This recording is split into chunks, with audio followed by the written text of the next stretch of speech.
Welcome to my video blog. In this blog, I'm going to discuss the interaction between environment and posture, as well as the interaction between culture and movement. There's a huge interaction between posture and the environment that we live in, and this can be seen in a lot of different ways. Living in Wisconsin, I've noticed even through our different seasons that my posture changes.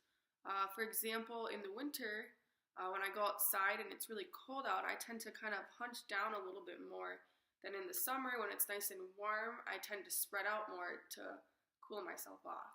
Many exhibits at the Milwaukee Public Museum depicted people in different postures, in different environments, but the one that really caught my attention was an exhibit depicting the Inuit people and how their environment affects their posture. I noticed was they had very heavy clothing on, and so their posture was more hunched over than people who wore less clothing in warmer climates. So this more hunched over or kyphotic posture could be either because of the clothing that they're wearing, or maybe they're just trying to stay warm. Because when I think about it, when I'm outside for a long time in the cold, I tend to kind of bring my shoulders up more towards my ears and get really stiff in that area. So that could be another reason why. When I looked more into it, I also found out that in their parkas, the women actually had a big place to carry their baby on their back so that they could keep their baby out of the environment and out of the cold and the blizzards to keep them safe. This is a photo I took of one of the exhibits at the museum, and you can kind of see with the woman and the child the more kyphotic hunched over posture, and you can also see the clothing that they wore. So environment also influences what kind of shoes we wear. In the summer, we know that we might wear flip-flops or sandals or maybe tennis shoes, but in the winter, we wear boots and other warmer kinds of footwear.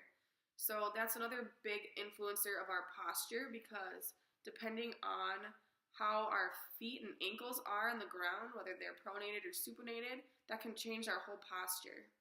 So the footwear of the Inuit people that I noticed in the Milwaukee Public Museum, they wore shoes called mucklucks, and they were actually made by the skins and hides of the seals, just like their parkas and other clothing, because they were warm and they were waterproof, and so they wouldn't get frostbite on their feet, and they were able to travel and walk on the ice. The one thing that's really similar between us and them was the fact that we wear a lot of warm clothing in the winter, and they do as well. The difference is that we don't have as long of winters, so we don't have to wear that kind of clothing for quite as long as they do. Another thing that I noticed was their posture to keep warm, and I've noticed that in Wisconsin as well, like I said earlier. So people a little bit more hunched over, maybe burying their face in their jacket to keep their face out of the weather or the elements. And in the summer, that's a little bit different, or maybe a little bit more upright, a little bit less of that kyphotic posture, again, like I said. Another thing that I noticed about them that was maybe similar but also a little bit different was that they are, first and foremost, they're hunting people. And I know a lot of people in Wisconsin also like to hunt. And we do that in the winter months, typically a little bit colder months. And so that's what they do as well in the winter, is they hunt to get their food. What they hunt is different, so they do more types of like ice fishing. They hunt seals and different things like that, whereas we do more deer hunting, but we also do ice fishing.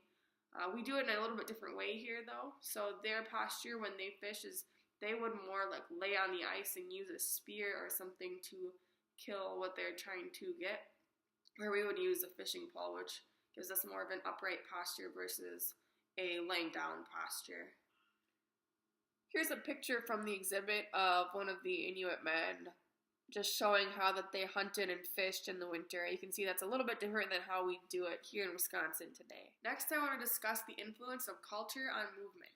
Culture has always had a big influence on the way that we move. This is often seen in different styles of dance and even the ways that different people walk. So one big way that people can show their culture even is through movement, and that's through dance. And one of the exhibits at the Milwaukee Public Museum I saw that in was the big rotating table of the different Native American people doing different kinds of dance at one of their parties or ceremonies. One major component of culture is music, And different cultures use different kinds of instruments to create different kinds of music, which then in turn, the style of dance that they would do to that kind of music would be different than a different culture that uses a different kind of instrument. So, for example, a Native American style of dance is going to be a lot different with all the different drums that they use at their dances than maybe a ballet dancer would use, since they dance to more types of classical and piano music without a lot of drums. Another way that I saw culture influencing music through dance was at the museum in the exhibit about the Hmong culture. And their dances are a little bit different because of the kinds of music they play as well, and also the clothing that they wear. They have a lot of different kinds of coins and beads on their clothing that they want to make a certain sound when they dance. So they do different kinds of music in order to make that a part of their dance. So like I said, dance is a big part of culture, and different cultures that do different kinds of dances actually wear different footwear as well. So when you think about ballroom dancing in that culture, women that do ballroom dancing wear high heels, and that's going to have a different type of movement than somebody who's dancing with bare feet. One main difference between the Native Americans and the Native American exhibit I looked at the museum and my own culture was that dance was a crucial part of their culture and their life.